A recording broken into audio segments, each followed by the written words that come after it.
Hello everyone and welcome back to Carried Away Travels. In today's video, we're going to be talking about one of the most iconic places to visit in all of Dublin, Ireland, the Dublin Castle. If this is your first time here, I'm Carrie and I share helpful travel tips, itineraries, gear recommendations, and more so you can always have the perfect trip.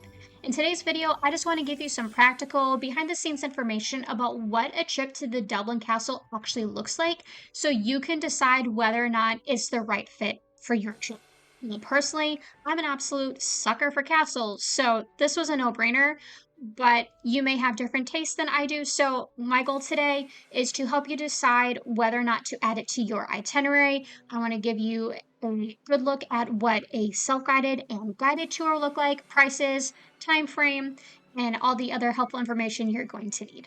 Now, like I said, I absolutely love visiting castles and palaces. Maybe it's one too many fairy tales, maybe it's just dead dreams of being a princess. I don't know. But I just absolutely love going in and seeing not only the fancy palace style details, but also I just love old, like Gothic architecture, the kind you'll see in castles and cathedrals, the just big buttresses and the heavy stonework. I think all of that is so cool. So Dublin Castle really stands out because it has both of those elements. It is literally part medieval castle and part like fancy Georgian palace. It's a really interesting combination that just makes it a really unique style. Now, the reason it has two such different styles is because the castle was originally built in the early 1200s, and back then, medieval stone was the only style there was. So there was this big medieval fortress here. And then in the 1600s, there was a fire and it burned down a pretty large portion of the castle. And so at the time, what was popular was this kind of fancy Baroque style, very similar to what you would see in the Palace of Versailles. Honestly, I was having a few flashbacks walking around like, wait a minute, this is in France, but it's a very similar style. So they built a large portion of the new castle in this fancier palatial style, but they connected it to the old castle. And so there's a very interesting mix of this heavy medieval stonework with this nicer red brick and these white accents and archways. And it's just a very fun mix. For anyone hoping to see royalty there, I'm sorry to disappoint, but there actually is no royal family in Ireland. They are a republic. So the castle is actually built under English rule, and the Viceroy of Ireland would stay here. Nowadays, no one lives here, and the castle is pretty much used for tourism and important state events. So they will still have like dignitaries come in and meet here. They'll have special events like the inauguration of each new president, but primarily it is just open to the public for us to see how fancy it is and learn the history about the site. When you visit Dublin Castle, there are two ways for you to go around and explore. First, you can do a self-guided tour, which costs €8 and includes a free audio guide, or you can join one of their regularly scheduled guided tours. Guided tours cost €12 per person, and unfortunately, you can't book these in advance like you can the self-guided tours, but they do have regularly scheduled tours throughout the day. So when you arrive at Dublin Castle, you'll just go up to the front desk and ask when the next tour is. Now, they actually offer quite a few discounts for both types of tours. They offer them for students, for kids under, I think it's 17, for seniors, for family groups. So it can be a pretty cost-effective activity no matter which tour you do.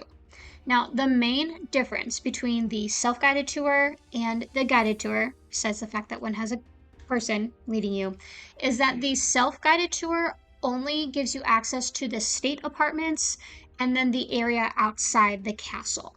The guided tours give you access to a couple extra areas, particularly the Chapel Royale, which is like a neo-Gothic chapel they added on later, but it fits more into the original medieval stonework, and this was where the Viceroy's household would worship.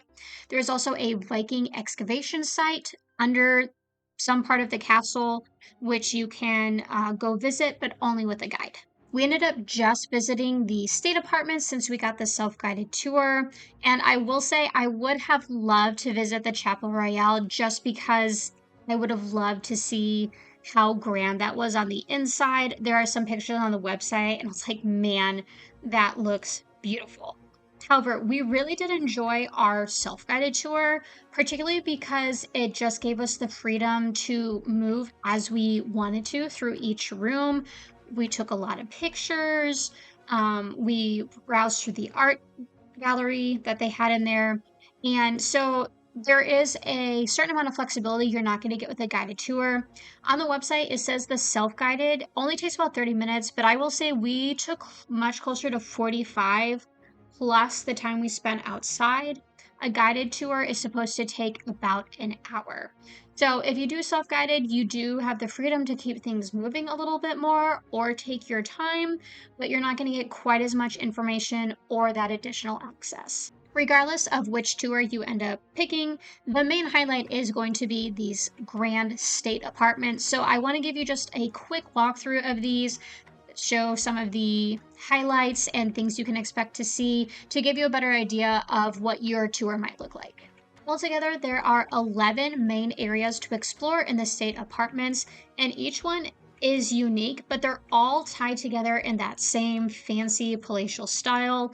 You'll see a lot of deep reds, gilded accents, crisp whites, just a lot of very regal furnishings and colors. There are also lots of chandeliers and wood floors cut into these intricate patterns, just all sorts of details that scream palace. So you can walk through these and really take a lot of time just trying to find all these little intricate details, or you can kind of just browse and see them as a whole. Either way, they're a lot of fun to go through. Right off the bat, you're going to see the grand staircase, and the whole point of the staircase was to make a big first impression. It's got these big banisters, a bright red carpet, and this is the only way to get up to the state apartments. So everyone who visited would have to come through this big hallway and go up these stairs. So it was built for good first impressions, and it's still doing a great job today.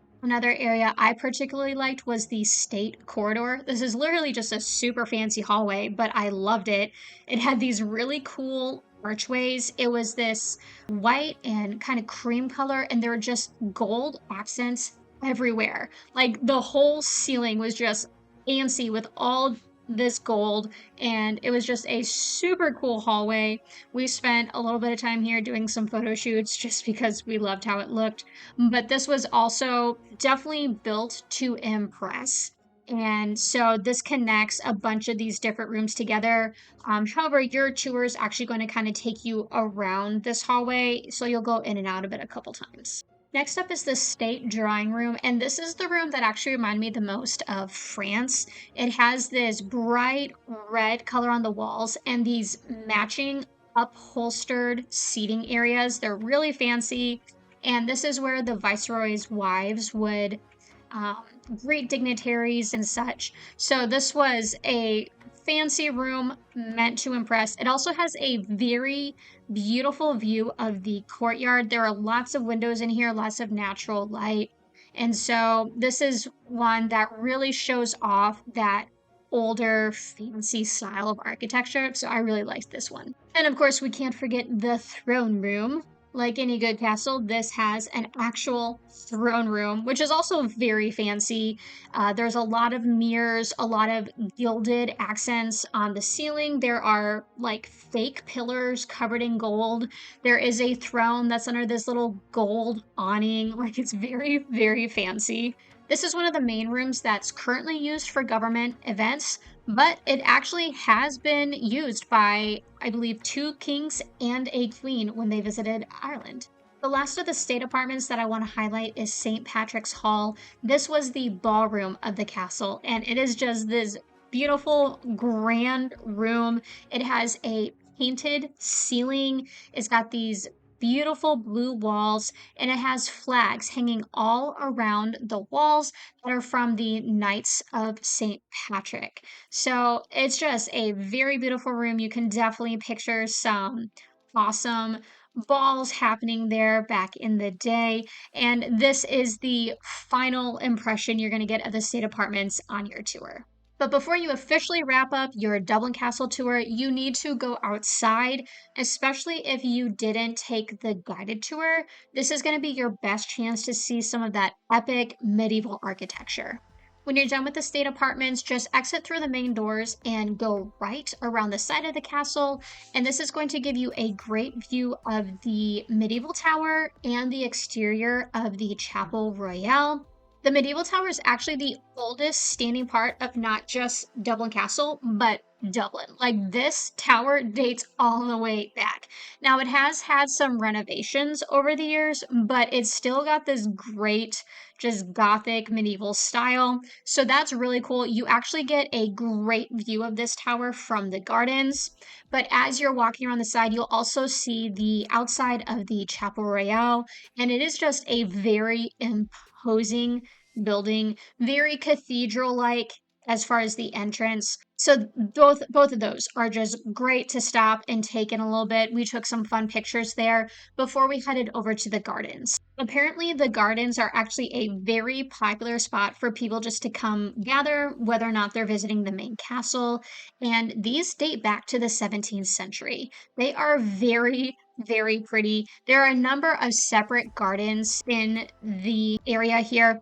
So there is a four-season garden, and then there are four smaller gardens around the perimeter of the garden as a whole. So you can go into each of these. A lot of them have sculptures. One of them has a memorial to all of the Irish policemen who have died in the line of duty.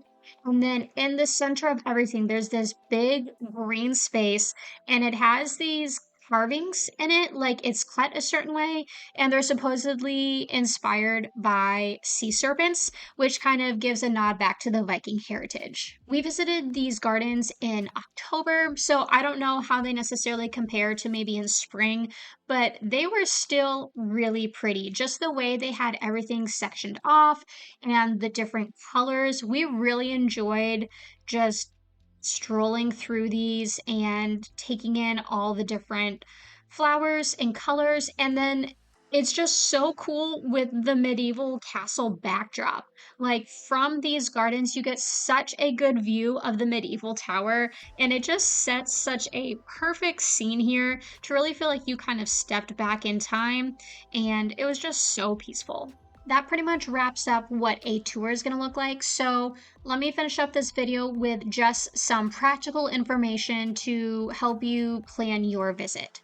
So first off, the castle is open every day except December 25th through 27th and January 1st. They give them 4 days of break per year, and the castle is open from 9:15 a.m. to 5:45 p.m. But they sell the last tickets of the day at 5:15. Again, like I mentioned, we took longer than 30 minutes, so I would recommend getting there no later than 5 o'clock. There is no on-site parking here, but the Dublin Castle is centrally located to everything, so it's actually really easy to get to. I did not realize the castle is literally in the middle of town. Like, it's not off on a hill somewhere. It is just on a street. And like the next block over is the Christchurch Cathedral. We happened to visit on our big bus tour. Like, we knew we wanted to go, but we didn't realize it was right there until the bus pulled up and said Dublin Castle. And we're like, we're getting off here. So if you're taking the big bus tour, which if you're interested, I have a whole video and blog about why I recommend that for Dublin. That's a very easy way to get there. You can also very easily get there by taxi, or if you're visiting anything else in the area like St. Patrick's Cathedral, Christchurch Cathedral, St. Stephen's Green, Temple Bar. It is just minutes walk from all of those, so it is so convenient to visit. One more thing I want to mention is you can't bring big bags on the tour. And the reason they give for this is they don't want you bringing your bulky tourist backpack in there and accidentally knocking over a priceless statue, which I get. So if you have a larger bag, they will make you leave it in a locker up at the front. It is right in the line of sight of the lady who sells you your tickets. Like I ended up taking my wallet with me, but I left my camera in there and it was perfectly fine. So just be smart about what you bring with you to begin with, and no, you can't bring a big bag through the tour. Thank you so much for watching this video. I hope you enjoyed it and that it gives you all the information you need to decide whether or not Dublin Castle should be on your list for Dublin. If you have any questions, comments, whatever, please feel free to drop those below. I will get back to you as soon as possible. And if you are looking for more information on things to do in Dublin, or perhaps you're interested in a day trip to Northern Ireland, I got all that info on my YouTube and my written blog. You can access lots of extra information on both those resources just to help you plan a great trip. And if you have any questions about your itinerary, feel free to drop that down in the comments below. I'd love to help you plan just an awesome adventure. Don't forget to like and subscribe before you go, and I wish you many happy travels.